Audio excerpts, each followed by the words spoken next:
चलिए देखिए, हम लोग पिछले क्लास में देख लिए थे कहाँ तक, गोलीय दर्पण से संबंधित मुख्य पद तक। गोलीय दर्पण से संबंधित हम लोग देखते हैं फोकस या फोकस दूरी। ध्यान से देखिएगा, फोकस या फोकस दूरी, या काहे के लिए और कर दीजिए, फोकस और फोकस दूरी। देखिए, मान लीजिए कि यह एक दर्पण है। कौन सा दर्पण है? अवतल दर्पण है। कौन सा दर्पण है? अवतल दर्पण है। और ये मान लीजिए कि एक दर्पण है। ये क्या है? और ये कौन सा दर्पण है? और ये इसका और ये ध्रुव, और ये वक्रता, और ये वक्रता, और ये देखिए, फोकस की परिभाषा क्या होता है? ये जो है ये क्या है? मुख्य अक्ष। मुख्य अक्ष के समांतर आती हुई प्रकाश की किरणें। फिगर को भी देखिएगा और सुनिएगा भी ध्यान से, तो एक बार में याद हो जाएगी। मुख्य अक्ष के समांतर आती हुई प्रकाश की किरणें, आती हुई प्रकाश की दर्पण से परावर्तन के बाद, दर्पण से मुख्य अक्ष के जिस बिंदु पर मिलती है या मिलती हुई प्रतीत नहीं होती है, जिस बिंदु से आती हुई प्रतीत होती है, क्या कहलाते हैं? मुख्य फोकस या फोकस। देखिए यहाँ पर दोनों फिगर को देखिएगा तो पूरा स्पष्ट हो जाएगा। ये मुख्य अक्ष के समांतर आती हुई क्या है? प्रकाश की किरणें। दर्पण से परावर्तन के बाद ये इस दिशा में मुड़ जाती है, और ये इसका क्या है? बिंदु है। अभी ये क्या है? बिंदु है। अब इसको लीजिए, मुख्य अक्ष के समांतर, मुख्य अक्ष के आती हुई प्रकाश की किरणें, आती हुई दर्पण से परावर्तन के बाद, दर्पण से मुख्य अक्ष के जिस बिंदु पर मिलती है या जिस बिंदु से आती हुई प्रतीत होती है, देख रहे हो ना, जिस बिंदु से आती हुई प्रतीत होती है, फोकस या मुख्य फोकस कहलाते हैं। याद हुए? मुख्य अक्ष के समांतर आती हुई प्रकाश की किरणें, मुख्य अक्ष के आती हुई प्रकाश की किरणें दर्पण से परावर्तन के बाद मुख्य अक्ष के जिस बिंदु पर मिलती है या जिस बिंदु से आती हुई प्रतीत होती है, क्या कहलाते हैं? मुख्य फोकस या फोकस कहलाते हैं। और फोकस दूरी क्या है? फोकस गोलीय दर्पण में हम किसी भी दूरी को दर्पण के ध्रुव से मापते हैं। कहाँ से मापते हैं? दर्पण के ध्रुव से, दर्पण के। और ये बात याद रखिएगा कि ध्रुव के बाईं ओर ऋणात्मक और दाईं ओर धनात्मक, बाईं ओर और दाईं ओर धनात्मक होती है, दाईं ओर धनात्मक होती है। तो देखिए, ध्रुव और फोकस के बीच की दूरी को फोकस दूरी कहते हैं, ना? बहुत भारी। ध्रुव और फोकस के बीच की दूरी को हम लोग क्या कहते हैं? फोकस। अब देखिए, ये ध्रुव से बाईं ओर है, इसकी फोकस दूरी क्या होगी? ऋणात्मक होगी। और ये ध्रुव की क्या है? दाईं ओर है, इसकी फोकस दूरी क्या होगी? हम लोग कहते हैं कि अवतल दर्पण की फोकस दूरी ऋणात्मक और उत्तल दर्पण की फोकस दूरी ऋणात्मक होती है। कोई दिक्कत? अवतल दर्पण की फोकस दूरी ऋणात्मक और उत्तल दर्पण की फोकस दूरी ऋणात्मक होती है। और इससे पहले आप लोगों को सिद्ध करके दे दिए हैं, F बराबर R/2, यानी कि फोकस दूरी और वक्रता त्रिज्या में संबंध। फोकस दूरी और वक्रता त्रिज्या में, जहाँ पे बताया गया कि फोकस दूरी सदैव वक्रता त्रिज्या की आधी होती है, फोकस दूरी सदैव वक्रता त्रिज्या की आधी होती है। सिद्ध कर दिया गया ना। चलिए, अब इसके बाद हम लोग देखते हैं प्रकाश के किरणों की बनावट। प्रकाश के किरणों की बनावट, तो इसमें हम लोग देखते हैं कि अगर भिन्न भिन्न दिशाओं से प्रकाश की किरण आ रही है तो उसका परावर्तन भी क्या होगा? भिन्न दिशा में होगा। उसका परावर्तन भी क्या होगा? भिन्न भिन्न दिशा में होती है। तो सभी स्थिति को देखना क्या संभव है? नहीं है। उसमें से कुछ मुख्य स्थिति को हम लोग यहाँ पे देखते हैं। यानी कि गोलीय दर्पण के सम्मुख भिन्न भिन्न दिशाओं से आती हुई प्रकाश के किरणों का जो है परावर्तन भिन्न भिन्न दिशाओं में होता है। तो सभी स्थिति को देखना संभव नहीं है, तो हम लोग कुछ स्थिति को देखेंगे। तो देखिएगा इसमें यही 4 स्थिति है जिसके आधार पे आप जो है प्रतिबिंब बनने की घटना को स्पष्ट कर सकते हैं। प्रतिबिंब को बनने की घटना को स्पष्ट कर सकते हैं। तो देखिए पहला होगा इसमें मुख्य अक्ष के समांतर, मुख्य अक्ष के समांतर। इसके आगे सब में समझ लीजिएगा आती हुई प्रकाश की किरणें, इसके आगे नहीं लिखते हैं, समझ रहे हैं ना। मुख्य अक्ष के समांतर आती हुई प्रकाश की किरणें। दूसरा होता है इसमें फोकस की दिशा में। दूसरा क्या होगा? फोकस की दिशा में आती हुई प्रकाश की किरणें। ये आगे आप लोग समझिएगा, आती हुई प्रकाश की किरणें। नंबर 3 वक्रता केंद्र, वक्रता केंद्र, वक्रता केंद्र, वक्रता केंद्र की दिशा में आती हुई प्रकाश की। और चौथा क्या है? ध्रुव की दिशा में आती हुई प्रकाश की किरणें। ध्रुव की दिशा में आती हुई प्रकाश की किरणें। ये 4 स्थिति को देखने के बाद हम लोग प्रतिबिंब की सभी स्थिति को आसानी से समझ सकते हैं। प्रतिबिंब की सभी स्थिति को आसानी से समझ सकते हैं। तो पहला देखिए क्या है? मुख्य अक्ष के समांतर आती हुई प्रकाश की किरणें। हम लोग दोनों दर्पण में देखते चलेंगे। देखिए दोनों दर्पण में देखते चलेंगे। देखिए फर्स्ट है, ये मान लीजिए कि अवतल दर्पण है। ये क्या है? अवतल दर्पण। और ये मुख्य अक्ष या ये मुख्य अक्ष या प्रधान अक्ष है। और प्रकाश की किरणें किस दिशा में आ रही है? ये ध्यान दो पहले, ये वक्रता केंद्र C और ये फोकस F और ये ध्रुव P है। ये ध्रुव क्या है? P है। और इसका देखिए उत्तल भी बना देते हैं। ये कौन सा दर्पण है? और ये मान लीजिए इसका मुख्य अक्ष या ये ध्रुव हो गया और ये फोकस हो गया और ये वक्रता केंद्र हो गया। वक्रता पहला कहता है क्या? मुख्य अक्ष के समांतर आती हुई प्रकाश की अभी हम लोग थोड़ी देर पहले देखे हैं। क्या देखे हैं? कि मुख्य अक्ष के समांतर आती हुई प्रकाश की किरणें दर्पण से परावर्तन के बाद मुख्य अक्ष के जिस बिंदु पर मिलती है या जिस बिंदु से आती हुई प्रतीत होती है वो फोकस कहलाते हैं ना। तो यानी कि मुख्य अक्ष के समांतर आती हुई प्रकाश की किरणें कहां से होके गुजरेगी? फोकस से होके। या मुख्य अक्ष के समांतर आती हुई प्रकाश की किरणें कहां से आती हुई प्रतीत होगी? फोकस से। इसी को हम लोग भाषा में लिखते हैं। बस चित्र याद रखो, चिरचिरी पालना अगर समझ गया तो आसानी से भाषा लिख सकते हो। मुख्य अक्ष के समांतर, मुख्य अक्ष के आती हुई प्रकाश की किरणें दर्पण से परावर्तन के बाद मुख्य फोकस से होकर गुजरती है या मुख्य फोकस से आती हुई मुख्य फोकस से होके गुजरती है या मुख्य फोकस से आती हुई होती है। पहला स्थिति यही था ना। अब इसको हटाइए। अब यहाँ अगर समझ गए तो यहाँ पर देखिए मुख्य अक्ष के समांतर आती हुई प्रकाश की किरणें, आती हुई प्रकाश की किरणें दर्पण से परावर्तन के बाद, दर्पण से परावर्तन के बाद मुख्य फोकस से होके गुजरती है या मुख्य फोकस से आती हुई मुख्य फोकस से आती हुई। बिल्कुल सुन के याद हो जाना चाहिए, समझ रहे हैं ना। यानी कि वो ग्रंथ भरने की कोई जरूरत नहीं है, समझिए और याद करते चलिए। अब देखिए दूसरा है फोकस की दिशा में बिल्कुल उल्टा होता है। एक को याद रखो, बाकी में रिलेशन खोजो, समझ रहे हैं ना। तो यानी कि अगर ये मुख्य अक्ष के समांतर आई है तो फोकस से होके गुजरी है। तो अगर फोकस के दिशा में आई तो मुख्य अक्ष के समांतर जाएगी, अगर फोकस के दिशा में आई तो मुख्य अक्ष के। तो अब देखिए यहाँ पर देखिए, मान लीजिए कि यह एक दर्पण है, यह एक क्या है? दर्पण है। कौन दर्पण है? अवतल है। और ये क्या है? मुख्य अक्ष या प्रधान अक्ष है।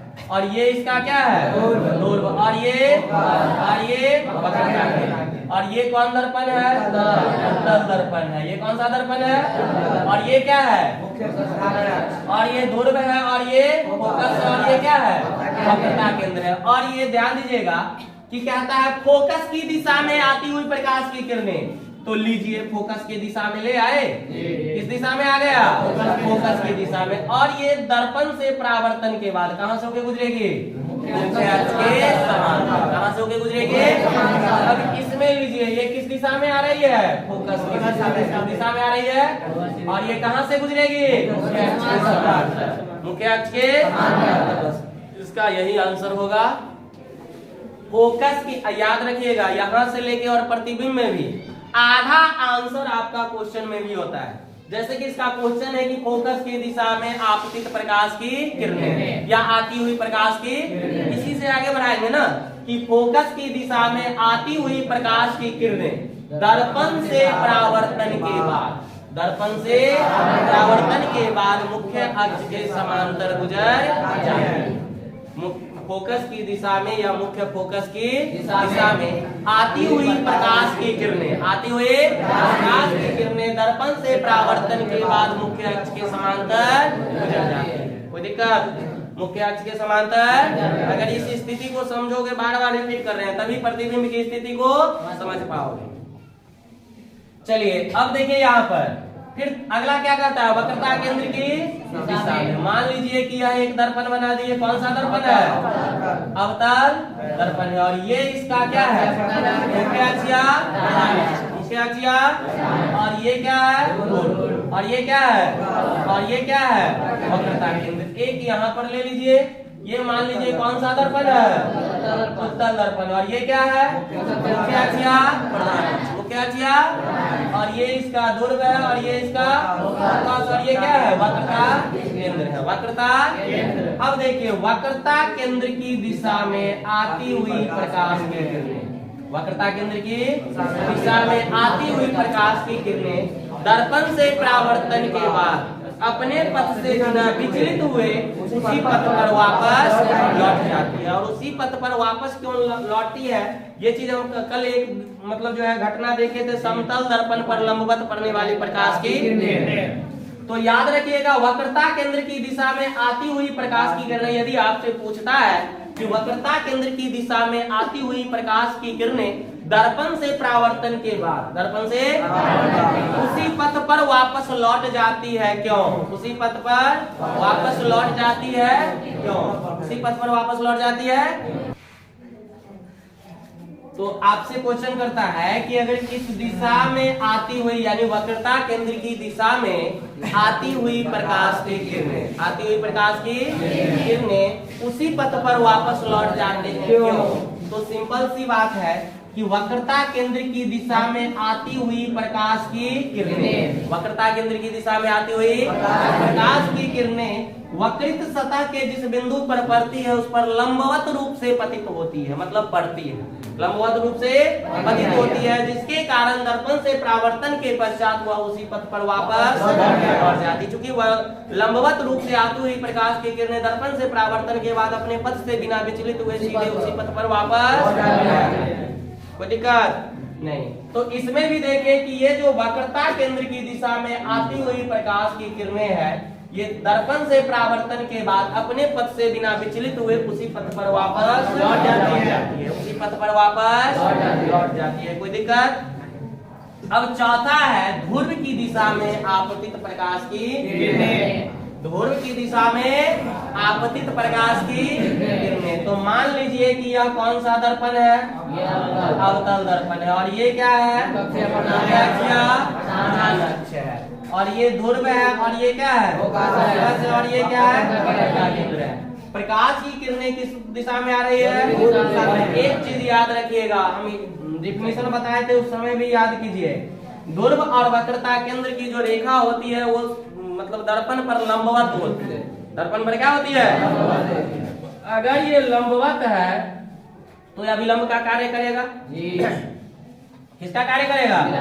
तो ध्यान दीजिएगा आपतित प्रकाश की किरणें जो होगा आपतन कोण बराबर परावर्तन कोण पर क्या होगी, लौट जाएगी। आपतन कोण बराबर परावर्तन कोण पर परावर्तित हो जाएगी। तो यानी कि स्पष्ट है कि ध्रुव की दिशा में आती हुई प्रकाश की किरणें, ध्रुव की दिशा में आती हुई प्रकाश की किरणें दर्पण से परावर्तन के पश्चात, दर्पण से परावर्तन के पश्चात अब है देख फाड़ देंगे हम फिर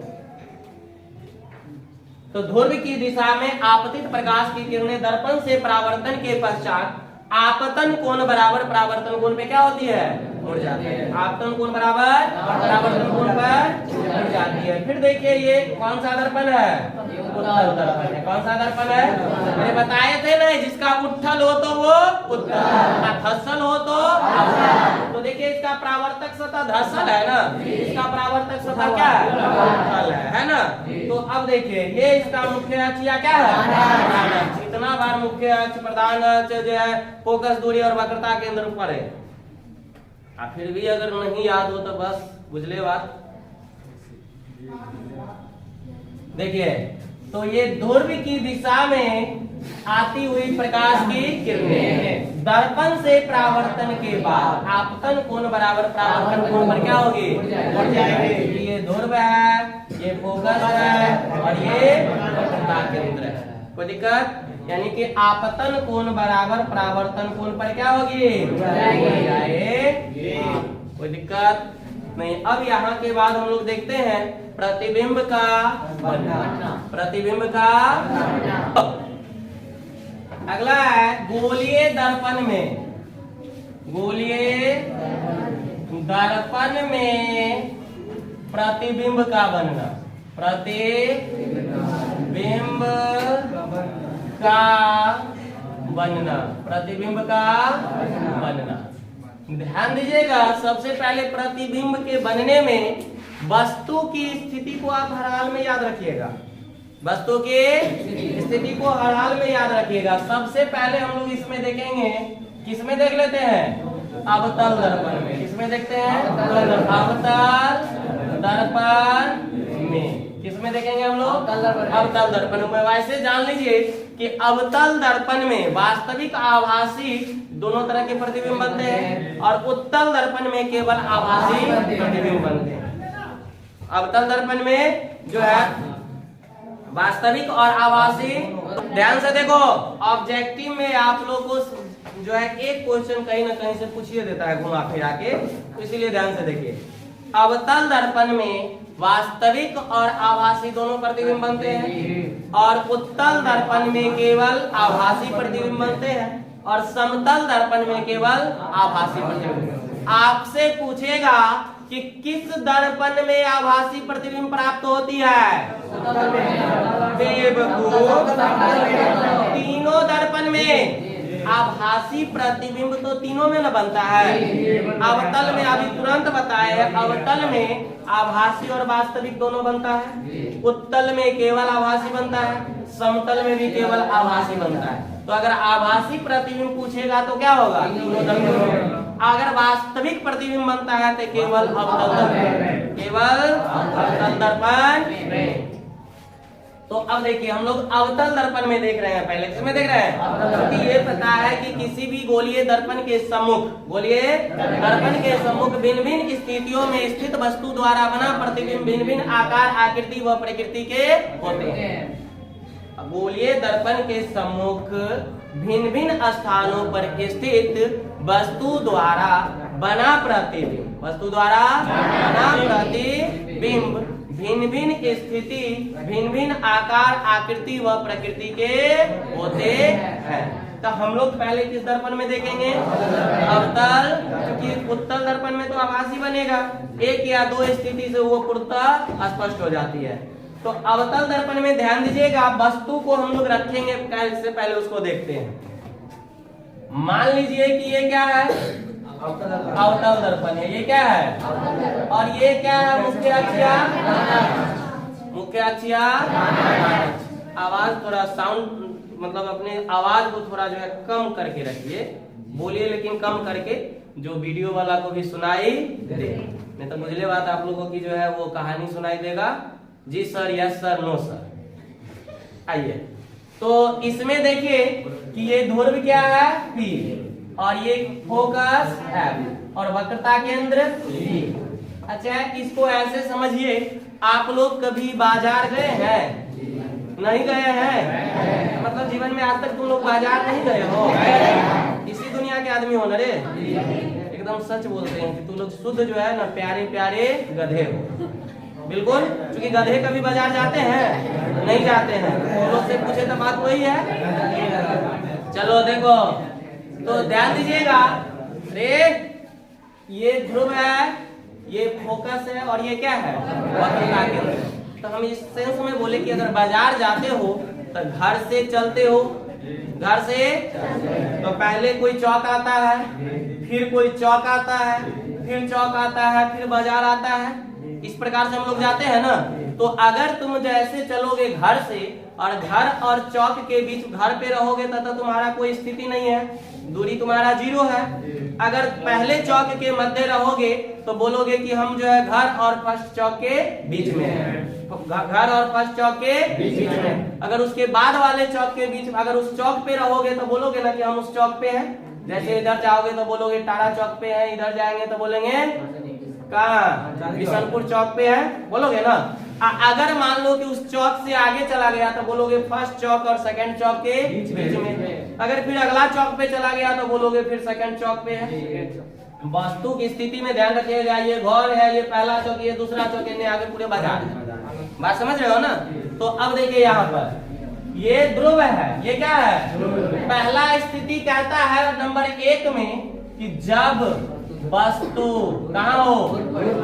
ध्रुव पर स्थित हो, ध्रुव पर स्थित हो। पहले ध्यान दीजिएगा। उसके बाद जब आप घर से चले तो घर और पहला चौक पे जाइएगा ना, तो वस्तु को कहाँ रखेंगे? ध्रुव और फोकस के। अगर सही से देख लीजिएगा तो आपको क्वेश्चन और आंसर दोनों याद रहेगा। क्वेश्चन को भी याद रखने की जरूरत नहीं है, या क्या है नहीं है उससे कोई दिक्कत नहीं होगा। तो ध्रुव और फोकस के बीच में होगा। अब घर से चला, घर और चौक के बीच में होगा ना कहीं। तो उसके बाद नंबर 2 में आता है क्या कि ध्रुव और फोकस के बीच। जान के लिख रहे हैं जो आप लोग को एक बार में समझ में आ जाए। अब देखिए नंबर 3, उसके बाद कहाँ रखेंगे? फोकस पर, यानी कि चौक पर हो जाइएगा आप लोग। कहाँ रखें? जा फोकस पर, कहाँ रखेंगे? फोकस पर। अब देखिए पहला चौक और दूसरा चौक के बीच में, यानी इससे आप आगे बढ़िएगा ना। तो नंबर 4 में देखिए फोकस और वक्रता केंद्र, वक्रता केंद्र के बीच, वक्रता केंद्र के बीच। अब देखिए उसके बाद कहाँ चल जाइएगा? वक्रता केंद्र पर। उसके बाद कहाँ जाइएगा? वक्रता केंद्र पर, वक्रता केंद्र पर। अब देखिए वक्रता केंद्र के बाद हो गया वक्रता केंद्र, ये जो अंतिम चौक है इसके बाद बाजार है, तो हम लोग बोलते हैं अनंत। क्या बोलते हैं? तो यानी वक्रता केंद्र और अनंत के बीच में कहीं। तो ध्यान दीजिए, वक्रता केंद्र, वक्रता केंद्र और अनंत के बीच, अनंत के बीच, अनंत के बीच। और एक लास्ट स्थिति है अनंत पर। ये तो अनंत के बीच, दोनों के बीच कंडीशन है ना। अब समझ लो तू भुतला गया, बाजार से आगे भी जाके क्या हुआ? भुतला गया। मतलब अनंत पर आपसे फोन करके आपके मम्मी पूछेंगे बाबू कहाँ है, कहिएगा नहीं मालूम, मतलब आप भुतला गए। आप क्या हुए? तो यानी कि उसको हम लोग यहाँ पे क्या कहते हैं? अनंत पर। कहाँ रखेंगे? अनंत पर। कहाँ रखेंगे? तो ध्यान दीजिए, ये वस्तु रखने की सिर्फ स्थिति बताए हैं, जो याद नहीं करना है सिर्फ ये तो आप लोग इतना बार देखें कि याद हो गया होगा। पहले रखेंगे कहाँ? ध्रुव पर, फिर ध्रुव और फोकस के, फिर कहाँ? फोकस पर, फिर फोकस और वक्रता केंद्र के, और फिर वक्रता केंद्र और अनंत के, और अंतिम में अनंत। ये तो वस्तु रखने के लिए बताए ना। अब एक एक करके सभी स्थिति में वस्तु की स्थिति का हम लोग यहाँ पे वर्णन करेंगे। समझ रहे हैं ना। तो ध्यान दीजिएगा, पहला ये मान लीजिए कि कौन सा दर्पण है? अवतल दर्पण है। बुढ़वा कितने बुझनी आएगा तो ये समझो ना कि पढ़ रहे हैं अवतल दर्पण में, तो मास्टर बाद जो है बेवकूफ थोड़ी है, अवतले बनाएगा ना। बात समझ रहे हो ना? हाँ बेवकूफ तुम लोग समझ रहा है वो अलग बात है। देखो तो यानी कि ये कौन सा दर्पण है और ये क्या है, ये क्या है, और ये ध्रुव है और ये फोकस है और ये क्या है। तो वस्तु को कहाँ रखते हैं, ध्रुव पर, तो इसके द्वारा कोई प्रतिबिंब नहीं बनता है। वस्तु जब ध्रुव पे स्थित हो तो उसका कोई प्रतिबिंब नहीं बनता है, उसका कोई प्रतिबिंब नहीं बनता है। दूसरा है जब वस्तु ध्रुव और फोकस के बीच स्थित हो, जब वस्तु यह क्या है ना, ध्रुव और फोकस के बीच स्थित हो। दूसरा है ये, पहला को घेरे हैं, जब वस्तु ध्रुव और फोकस के बीच स्थित हो। इसको देख रहा है ना, तो ध्यान दीजिएगा। अब यहाँ पर से एकदम ध्यान से देखिए, यह क्या है, अवतल दर्पण है। ये क्या है, अवतल दर्पण है। और ये क्या है, ध्रुव। और ये क्या है, और ये क्या है, ये क्या है। ध्यान रखिएगा, मेरे पास कोई स्केल तो है नहीं, तनी नीचा ऊपर होता नहीं, मास्टर जबरदस्ती मिला दिया, समझ रहे हो ना। हुआ नहीं, यहाँ देखो, तो हिम्मत बोलना कि मास्टर जबरदस्ती मिला दिया। तो चूंकि अगर ये ध्रुव से फोकस और फोकस से वक्रता केंद्र की दूरी समान लेंगे तो एक्यूरेट फिगर मेरा क्या होता है, बनता है। तो हम स्केल तो रखे हुए हैं नहीं। तो देखिए वस्तु को कहाँ पे रखे, ध्रुव और फोकस के बीच, ध्रुव और फोकस के बीच। एक प्रकाश की किरण, याद रखिएगा, ये जितनी भी स्थिति है एक को छोड़ करके, एक को छोड़ करके, ठीक है। यानी कि एक प्रकाश के किरणें हमेशा कहाँ लेंगे, मुख्य अक्ष के समांतर। एक प्रकाश की किरण हमेशा किसके समांतर, मुख्य अक्ष के समांतर आती हुई प्रकाश की किरणें कहाँ से होकर गुजरेगी, अभी तुरंत स्थिति बताए है ना, तो कहाँ से होकर गुजरेगी, फोकस से होकर गुजरेगी। और एक प्रकाश के किरण को किस दिशा में लेंगे, वक्रता केंद्र की। और बताए हैं कि वक्रता केंद्र की दिशा में आती हुई प्रकाश की किरणें अपने पथ से बिना विचलित हुए उसी पथ पर वापस, जोर से बोलते हैं, वक्रता मतलब तेजी से बोलते हैं, तो तेजी से नहीं बोलते हैं, गोहे गोहे बोलते हैं। वक्रता केंद्र की दिशा में आती हुई प्रकाश की किरणें दर्पण से परावर्तन के बाद अपने पथ से बिना विचलित हुए उसी पथ पर वापस लौट जाते हैं, उसी पथ पर वापस। तो लीजिए, लौट गया, बेचारा गया था, फिर क्या हुआ, लौट गया। अब गौर से देखिए कि यह मुंह इसका फैलते जा रहा है, तो कल्पना कीजिए, सच में नहीं, आभास कीजिए। क्या करते हैं, कल्पना करते हैं कि अगर यह आगे की ओर जाता, अगर यह आगे की ओर तो यहाँ पर मिल जाता जी। अगर आगे की ओर जाता तो यहाँ पे क्या होता, मिल जाता। तो यहाँ पर क्या बन गया, प्रतिबिंब बन गया। तो ए और बी वस्तु था, तो क्या बना, प्रतिबिंब बना। ध्यान दो, वस्तु की स्थिति कैसे लेंगे बता दिए। अब यहाँ से पकड़ो कि जब वस्तु ध्रुव और फोकस के बीच, इतना आपको क्वेश्चन में ही लिखेगा कि जब वस्तु ध्रुव और फोकस के बीच स्थित हो तो इसको भी आंसर में लिख के यहाँ से आगे बढ़िएगा, समझ रहे हैं ना। तो एक नंबर के लिए थोड़ा क्वेश्चन इसमें सहायता करेगा। एक नंबर तू अपने से लिख लो, नहीं लिखेगा तो बुझले बात, नहीं लड्डू। अब देखिएगा, तो यहाँ से हम लोग इसका आंसर अगर फिगर बन जाता है तो आंसर कैसे लिखेंगे, सो देखिए। जब वस्तु ध्रुव और फोकस के बीच स्थित हो तो इसके द्वारा, मतलब किसके द्वारा, वस्तु के द्वारा, इसके द्वारा बना प्रतिबिंब, इसके द्वारा बना दर्पण के पीछे, दर्पण के पीछे। और आभासी है या वास्तविक, कि किरण तो आभास की है, वास्तव में तो आर पार नहीं होता है। तो दर्पण के पीछे आभासी सीधा, देखो सीधा है ना, सीधा सीधा है ना, आभासी सीधा और वस्तु से बड़ा है, छोटा नापो तो बड़े आकार के। बात आई समझ में कि जब वस्तु ध्रुव और फोकस के बीच स्थित हो तो उसके द्वारा बना प्रतिबिंब दर्पण के पीछे आभासी सीधा वस्तु से बड़े आकार के, वस्तु से बड़े आकार के। समझ में आया, नहीं आया, आया तो गुड, नहीं आया तो वेरी गुड।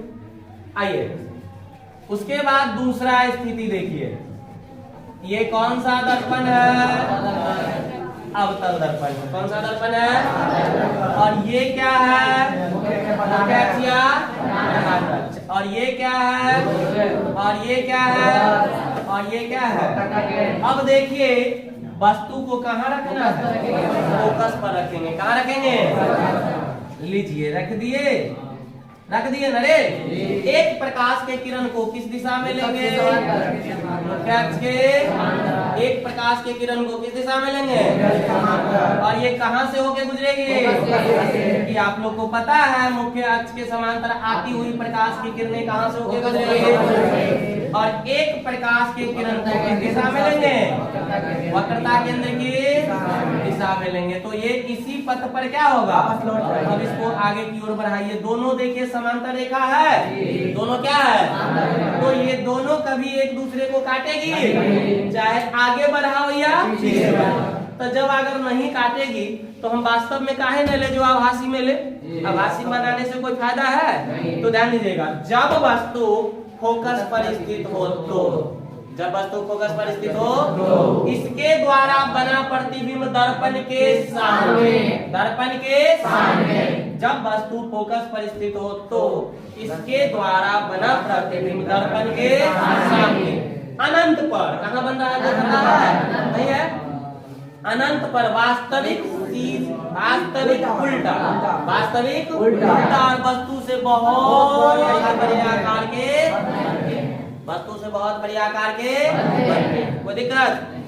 जब वस्तु फोकस पर स्थित हो, जब वस्तु फोकस पर स्थित हो इसके द्वारा बना प्रतिबिंब, इसके द्वारा बना प्रतिबिंब दर्पण के सामने, दर्पण के सामने अनंत पर, कहाँ?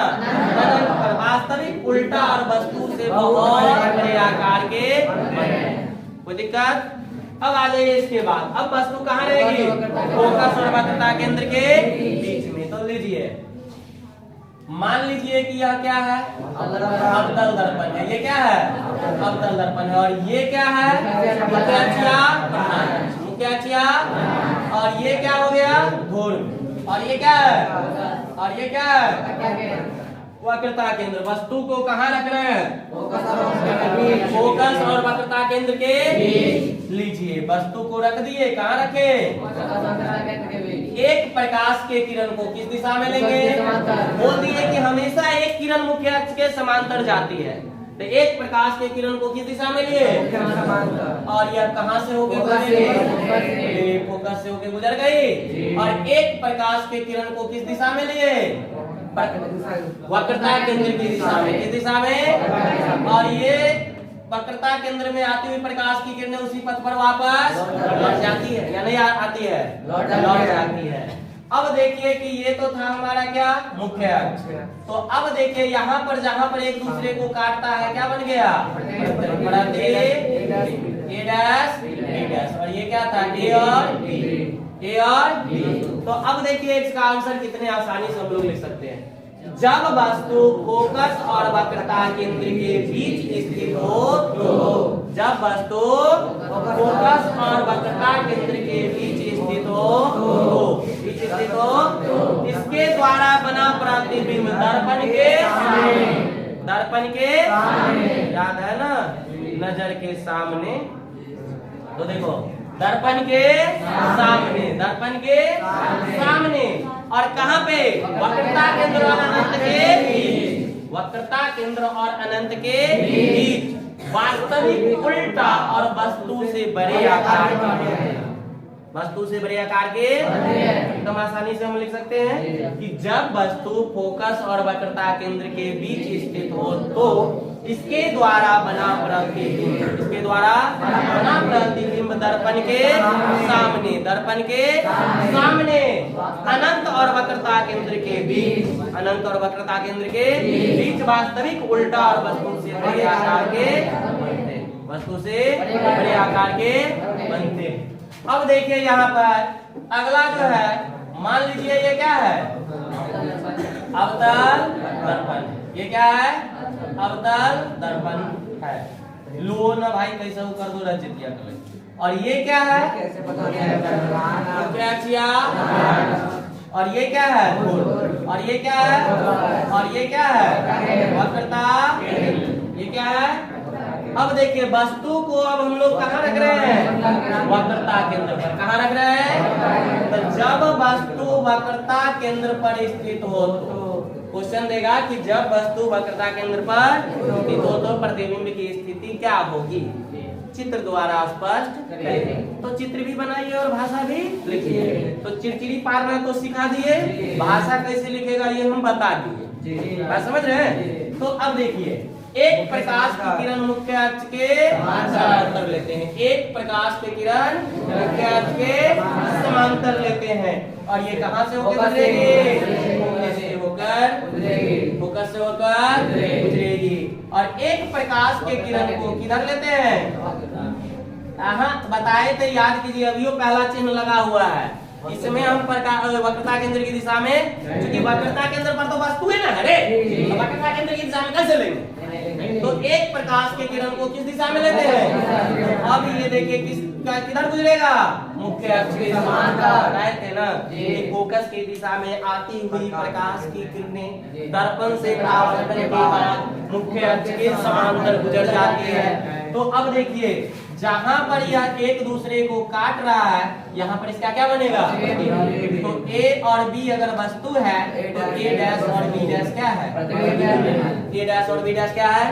अब जब चिरचिरी पर आ गया तो क्या लिखना भारी है। अब देखिए कैसे, जब वस्तु वक्रता केंद्र पर स्थित हो तो वक्रता केंद्र पर स्थित हो तो उसके द्वारा बना प्रतिबिंब दर्पण के सामने वक्रता केंद्र पर ही, दर्पण के सामने वक्रता केंद्र पर वास्तविक उल्टा और वस्तु के बराबर आकार के बनते। अब मान लो चित्र में तनी बहुत छोट दिखाई देते इन्हें कहीं मास्टरवा अंधरा गए, चश्मा तो लगेली है। तो देखो यहाँ पे जो है ये बोले थे कि माप में कम बेस के कारण होता है, स्केल लेके हम नहीं बना रहे हैं, ध्यान दो। तो जब वस्तु वक्रता केंद्र पर स्थित हो तो जब वस्तु वक्रता केंद्र पर इसके द्वारा बना प्रतिबिंब, इसके द्वारा बना प्रतिबिंब वक्रता केंद्र पर ही, वक्रता केंद्र पर ही वास्तविक उल्टा और वस्तु के बराबर आकार के, वस्तु के बराबर आकार के, कोई दिक्कत नहीं। अब आ जाइए इसके अगले स्थिति में, वस्तु कहाँ होगी, वक्रता केंद्र और अनंत के। तो लीजिए, ये मान लीजिए एक दर्पण है, ये क्या है, दर्पण है। कौन सा दर्पण है, अवतल दर्पण है। कौन सा दर्पण है, और ये इसका मुख्य अक्ष क्या है, प्रधान अक्ष है, और ये इसका क्या है, ध्रुव है, और ये क्या है, और ये क्या है, वक्रता केंद्र है। वस्तु को कहाँ रखना है, वक्रता केंद्र और अनंत के, वक्रता केंद्र और अनंत के बीच में। तो लीजिए वस्तु को कहाँ रख दिए, वक्रता केंद्र और अनंत को के बीच में। एक प्रकाश की किरण को हमेशा किस दिशा में लेते हैं, और मुख्य अक्ष के समांतर आती हुई प्रकाश की किरणें कहाँ से होके गुजरेगी, फोकस से होके गुजरेगी। और एक प्रकाश की किरण किस दिशा में लेंगे, वक्रता केंद्र की दिशा में, किस दिशा में लेंगे, और ये इसी पथ पर वापस लौट जाएगी, इसी पथ पर वापस।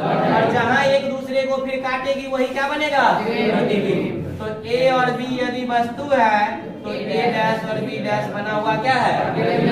अब देखिए कितना आसानी से हम लिख सकते हैं कि जब वस्तु वक्रता केंद्र और अनंत के बीच, जब वस्तु वक्रता केंद्र और अनंत के बीच स्थित हो तो इसके द्वारा बना प्रतिबिंब, इसके द्वारा बना प्रतिबिंब फोकस और वक्रता केंद्र के बीच में, फोकस और वक्रता केंद्र के बीच में वास्तविक उल्टा, वास्तविक उल्टा और वस्तु से छोटे आकार के, वस्तु से छोटे आकार के बनते।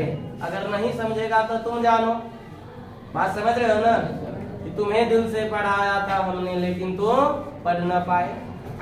चलिए एक और स्थिति बचा हुआ है इसका, अनंत पर। अनंत पर कहाँ बचा हुआ है, बोले तो हम अनंत पे बनाते हैं, कहाँ बना रहे हैं, अनंत पे बना रहे हैं। ध्यान दीजिएगा, मान लीजिए कि यह क्या है, अवतल दर्पण है, और ये इसका क्या है, मुख्य अक्ष या प्रधान अक्ष है, और ये क्या है, और ये जो है फोकस है, और ये जो है वक्रता।